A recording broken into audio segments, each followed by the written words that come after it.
फटाफट अंदाज में देख लेते हैं दिन भर की वो तमाम खबरें जो सुबह से लेकर शाम तक रही सुर्खियों में, ताकि आप कोई भी अपडेट दिन भर का मिस न कर जाएं। संदेशखाली मामले में सुप्रीम कोर्ट से पश्चिम बंगाल की ममता बनर्जी सरकार को कोई राहत नहीं मिली है। सुप्रीम कोर्ट ने कहा है कि संदेशखाली केस में सीबीआई जांच जारी रहेगी। कोर्ट ने कहा कि राज्य सरकार किसी व्यक्ति के हित की रक्षा के लिए सुप्रीम कोर्ट का रुख कैसे कर सकती है। गर्मियों की छुट्टी के बाद अदालत इस मामले पर सुनवाई करेगी। दरअसल कलकत्ता हाई कोर्ट ने ममता सरकार को जोरदार झटका देते हुए संदेशखाली केस की सीबीआई जांच कराने का फैसला सुनाया था। कोर्ट ने कहा था कि जांच की निगरानी खुद कलकत्ता हाई कोर्ट करेगा।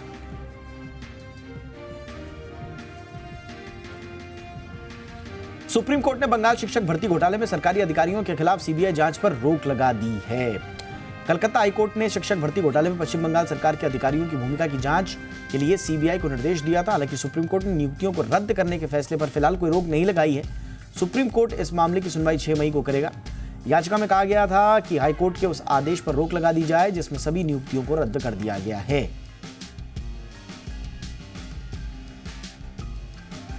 सुप्रीम कोर्ट ने मनी लॉन्ड्रिंग मामले में झारखंड कैडर की निलंबित आईएएस अधिकारी पूजा सिंघल की जमानत याचिका खारिज कर दी है। पूजा सिंघल पर मनरेगा स्कीम को लेकर मनी लॉन्ड्रिंग का आरोप है। वो 25 मई 2022 से जेल में है। जस्टिस संजीव खन्ना और जस्टिस दीपांकर दत्ता की बेंच ने झारखंड हाईकोर्ट के बेल न देने के फैसले को बरकरार रखा। सुप्रीम कोर्ट की बेंच ने कहा कि बेल के लिए कुछ और इंतजार कीजिए, ये मामूली मामला नहीं है, इस केस में बहुत कुछ गलत हुआ है। देश के पूर्वी, मध्य और दक्षिणी इलाके में भीषण गर्मी पड़ रही है। ओडिशा और पश्चिम बंगाल के इलाकों में पिछले 15 दिनों से ही लू की स्थिति बनी हुई है। दोनों राज्यों के कई इलाके प्रचंड गर्मी की चपेट में हैं। मौसम विभाग ने अगले 2 दिनों के लिए झारखंड और ओडिशा में लू की और भीषण गर्मी को लेकर रेड अलर्ट जारी किया है। बिहार के लिए ऑरेंज अलर्ट जारी हुआ है। इसके अलावा कर्नाटक के आंतरिक इलाके, आंध्र प्रदेश, रायलसीमा, केरल के अलग अलग इलाकों और महाराष्ट्र के कई क्षेत्रों में भी झुलसा देने वाली गर्मी पड़ रही है और लू के थपेड़ों से आम लोग हैं परेशान। और इधर डबल मुसीबत आ गई है। गर्मी शुरुआत होते ही उत्तराखंड के अलग अलग इलाकों में जंगलों में आग की घटनाएं तेजी से बढ़ती जा रही हैं। आग की घटनाओं से कई जंगल जलकर खाक हो गए। उत्तराखंड के कुमाऊं से गढ़वाल तक जंगल इन दिनों जल रहे हैं। करीब 1 महीने में 600 से ज्यादा फॉरेस्ट फायर की घटना सामने आई है। नैनीताल के जंगलों में लगी आग को बुझाने के लिए एसडीआरएफ को बुलाया गया है। आग बुझाने के लिए वन विभाग, सेना, पुलिस और पीआरडी के जवानों को तैनात किया गया है। कई रिहायशी इलाकों के करीब भी आग पहुंची है।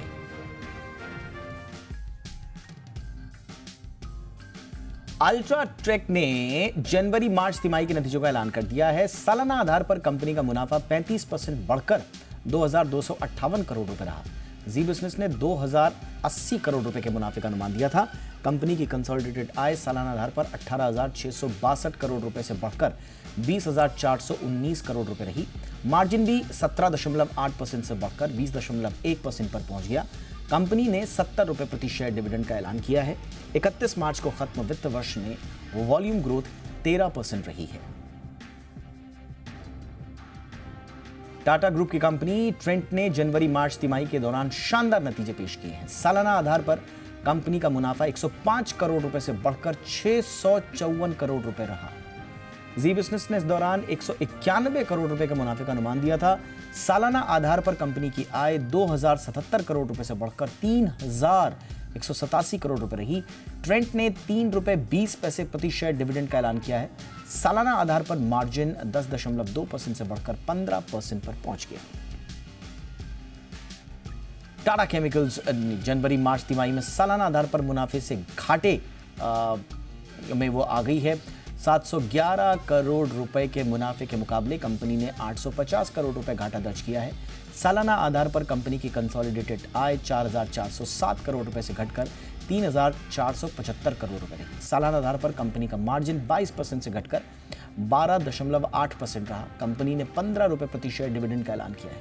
कंपनी के बोर्ड ने एनसीडीज के जरिए 2000 करोड़ रुपए तक फंड जुटाने को मंजूरी दी है। एसबीआई को यस बैंक में अपना हिस्सा बेचने को मंजूरी दे दी है। आपको बता दें कि एसबीआई कंसोर्शियम ने यस बैंक में 37.23% हिस्सा है। सरकार ने एसबीआई को 26% हिस्सा बेचने की मंजूरी दी है। नई सरकार बनने के बाद 30 से 45 दिनों में प्रक्रिया शुरू होगी। सूत्रों के मुताबिक जापानी फंड बेन कैपिटल ने दिलचस्पी दिखाई है। सूत्रों का कहना है कि सॉवरेन वेल्थ फंड ने भी यस बैंक में हिस्सा खरीदने में दिलचस्पी दिखाई है। ओला कैब्स के सीईओ हेमंत बख्शी ने सिर्फ 4 महीने के अंदर ही अपने पद से इस्तीफा दे दिया। यह इस्तीफा ऐसे समय में आया है जब कंपनी रीस्ट्रक्चरिंग प्रक्रिया शुरू करने वाली है। इसके तहत कम से कम 10% कर्मचारियों की छंटनी हो सकती है। यह जानकारी सूत्रों ने दी है। ओला कैब्स की पेरेंट कंपनी का नाम ANI टेक्नोलॉजीज है। बख्शी इसी साल जनवरी में ओला कैब से जुड़े थे। सूत्रों के मुताबिक रीस्ट्रक्चरिंग से कंपनी में कई मौजूदा पद खत्म हो जाएंगे और कम से कम 10% कर्मचारियों पर इसका असर पड़ेगा।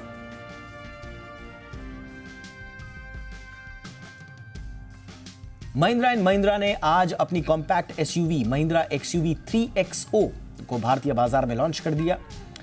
आकर्षक लुक और दमदार इंजन से लैस इस SUV की शुरुआती कीमत महज 7,49,000 रुपए है। मूल रूप से XUV 300 के अपडेटेड वर्जन में कंपनी ने एक से बढ़कर एक शानदार फीचर्स और तकनीक को शामिल किया है।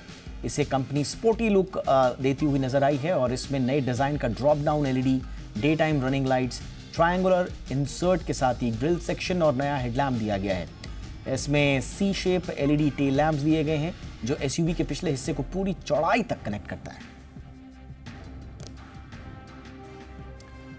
वित्त मंत्री निर्मला सीतारमण ने कहा है कि वर्ष 2047 तक विकसित भारत बनाने के लक्ष्य को हासिल करने के लिए स्थिर सरकार जरूरी है।